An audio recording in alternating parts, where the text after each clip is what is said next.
Welcome to the deep dive. Every now and then a celebrity sends a message that's just so loud, so visually detailed, it basically turns a simple photo into an entire press release. hmm Today, we are analyzing one of those moments, Portia Williams' Weeping Widow Halloween costume. yes, that one definitely got people talking. It really did.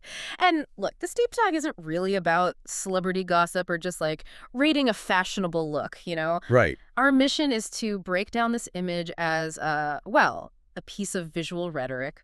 We want to show you how Portia used this specific aesthetic at this specific time as basically the ultimate shortcut to understanding her entire new era. Especially with her return to the Real Housewives of Atlanta coming up. Exactly. Is this genuine vulnerability we're seeing, or is it more like strategically packaged pain? That's the question. It's a great question. When you look at the photos, the mood is set instantly. High fashion, spooking romance, super dramatic, and honestly, every single detail just screams controlled narrative.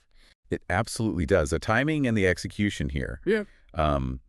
They really confirm that Portia is a master strategist when it comes to her personal brand. You think so? Definitely. She takes public turbulence, in this case, a huge, messy divorce, and she instantly frames it as this powerful, dramatic comeback story. We really have to look closely at the duality she's presenting, the weeping versus the widow. Okay, yeah. Let's jump right into that duality by analyzing the look itself, because there's a really fascinating contrast baked right into the garment choices. Portia is giving us this blend of like fairy tale red. It feels a bit Little Red Riding Hood maybe, but she's turned the whole narrative gothic and completely glamorous. Totally. And the first layer you notice is that really delicate texture. We're talking a red lace bodysuit. Yeah. Matching gloves, and that hooded capelet. Right, the cups. Like lace, especially when it's covering the skin so entirely. It suggests romance, maybe fragility, a kind of patina of vulnerability. And that hooded capelet reinforces this classical idea of a woman in mourning, shielding herself from public view. But doing it in the most attention-grabbing color possible, red. Exactly. That's the first contradiction. Yeah. Red itself is inherently dominant, passionate. It's definitely not the muted black or, say, deep violet you traditionally associate with mourning. Not at all. And then you hit the foundation of the entire outfit, which just instantly cancels out any perceived fragility from the lace. You mean the boots? I am talking about the high-impact, over-the-knee, patent leather boots. They are like the anchor of the whole outfit. Absolutely the anchor. What does patent leather signal to you in like a pop culture context? Because it provides this super dominant, hard contrast to all that delicate lace. Well, it communicates armor, doesn't it? It screams boundary, power, and, yeah, maybe even a certain dominatrix energy. Okay, yeah, I see that. If the lace is saying, I am vulnerable, the patent leather boots are saying, don't even think about touching me. The boots are like the physical manifestation of her walking forward, of her independence.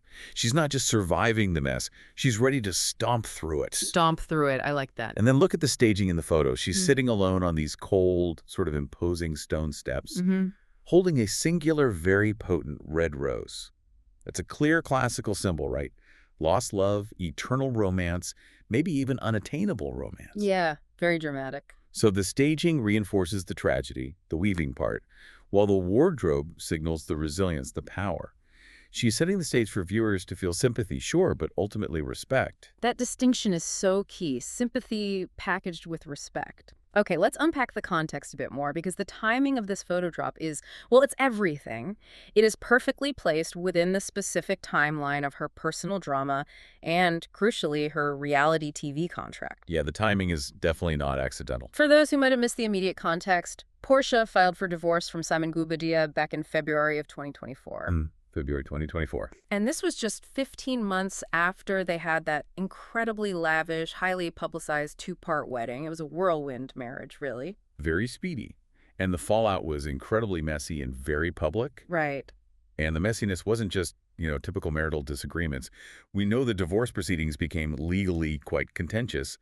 There were reports that Simon allegedly tried to block her return to the Real Housewives of Atlanta. Wow, really? Yeah, and apparently threatened to reveal specific, pretty explosive details about their marriage on camera. Okay, so the stakes were high. Extremely high. When a high-profile figure is facing an opponent who's trying to limit her career options or, control the narrative about her, that's precisely when visual rhetoric becomes an essential weapon. Ah, which brings us back to that word choice. Uh-huh. Why widow, even playfully, instead of just say divorcee? That word choice is so strategic, isn't it? Widow suggests a kind of finality, a really dramatic, permanent death of a major life chapter. A divorce is an ending, obviously, but widowhood carries this heavier, more melodramatic weight. It sort of invites high-stakes pity. Which he instantly deflects by coupling it with those powerful boots. It's brilliant, in a way. It really is. And Porsha herself has been public about the deep emotional toll. She described the divorce as feeling like holding your breath, like having the air knocked out of me. I remember reading that. So, by embodying the weeping widow, she acknowledges that profound pain. But, and this is key, she is the one directing the processing of that turbulence. She's putting her pain into a public container, making sure the narrative starts and ends with her resilience. Controlling the pain, not being controlled by it. Precisely. Yep. She is controlling the pain, not being controlled by it. I love that analysis. So going back to the Little Red Riding Hood idea, she's definitely not waiting meekly for the wolf or carrying some simple basket of goodies anymore. Not at all. Those patent leather boots confirm she is ready to, like you said, stomp out her own path. She's completely ditched the traditional basket of victimhood. Absolutely ditched it. Okay, so if those boots signal Porsha is stomping out her own path, we have to follow that path directly to Bravo, right? Because this costume feels less about genuinely mourning the past and much more about aggressively pre-promoting the season 16 storyline for RHOA. That's the crux of the strategy, I think. Porsha returned to RHOA for season 16 after being away for 3 seasons. But the deal was, apparently, she had to be transparent about her life. Ah, the transparency clause. Right. The cameras were going to follow those messy divorce proceedings. The network needs that drama, obviously, and Porsha needs the visibility of the platform. It's a transaction, basically. It often is in reality TV. And this costume confirms that Porsha understood the assignment perfectly. She is providing the emotional vulnerability that viewers demand. That's the weeping part, while making damn sure the audience knows she is still the ultimate boss. That's the patent leather part. So she guarantees she remains the main character, the one who survives and triumphs. Exactly. Yeah. Rather than becoming, a secondary character who just suffers through someone else's narrative, she's reclaiming the center stage. Okay, but here's where the future narrative gets, really complicated and pretty interesting.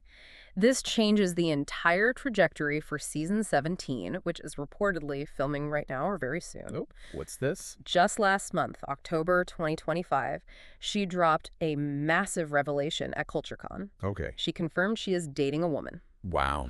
Okay. That is It's huge, huge. This bombshell totally reframes the whole weeping widow concept, doesn't it? Absolutely it does. Suddenly, the end of her marriage wasn't just a breakup.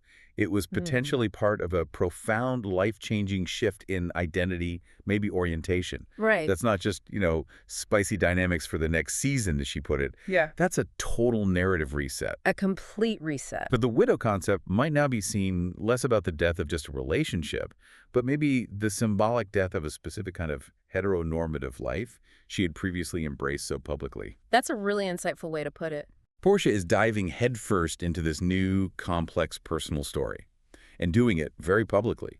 She's ensuring she remains the absolute focal point of the franchise. Yeah.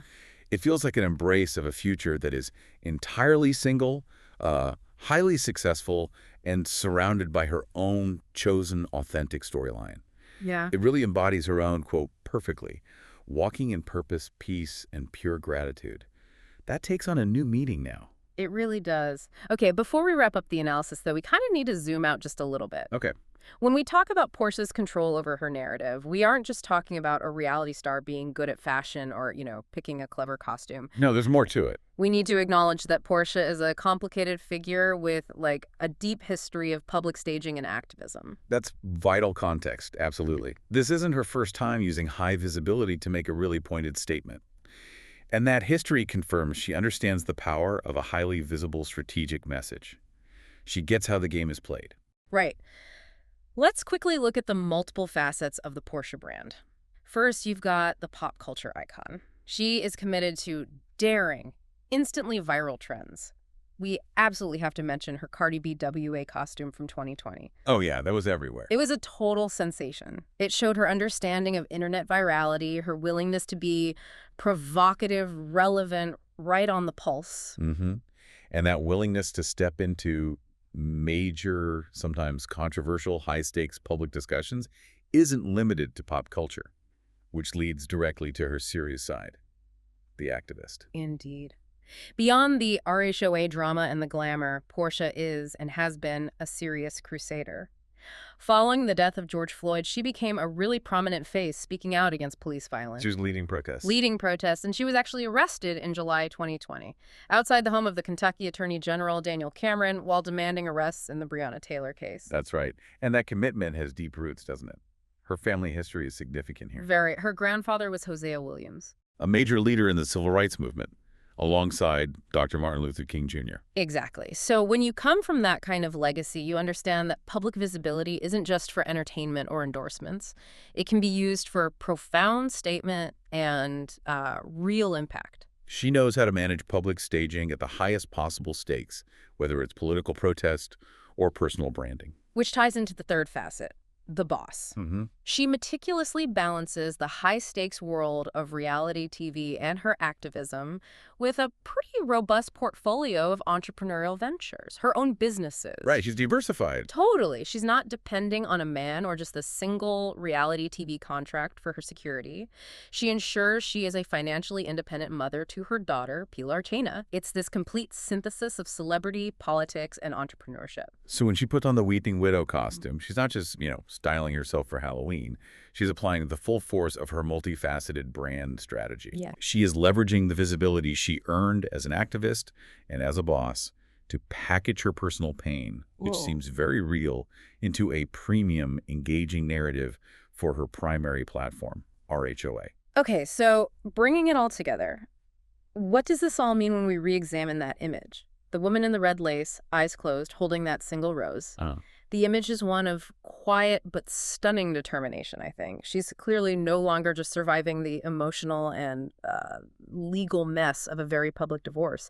She is finding her ultimate power, her ultimate freedom, perhaps, and rebranding it all for the camera for the next chapter. I agree, and those closed eyes become really essential in that reading. It's like she is shutting out the noise of the past, maybe the criticism, the speculation, and stepping forward, fully armored in those patent leather boots, ready to tell her new, completely transparent or strategically transparent story. Strategically transparent. That's a good phrase for it. And if we connect this to the bigger picture, Porsha's decision to use this highly public, high-fashion costume right now shows such a keen awareness of how personal vulnerability, when it's expertly packaged as resilience, becomes the ultimate commodity in the reality TV ecosystem.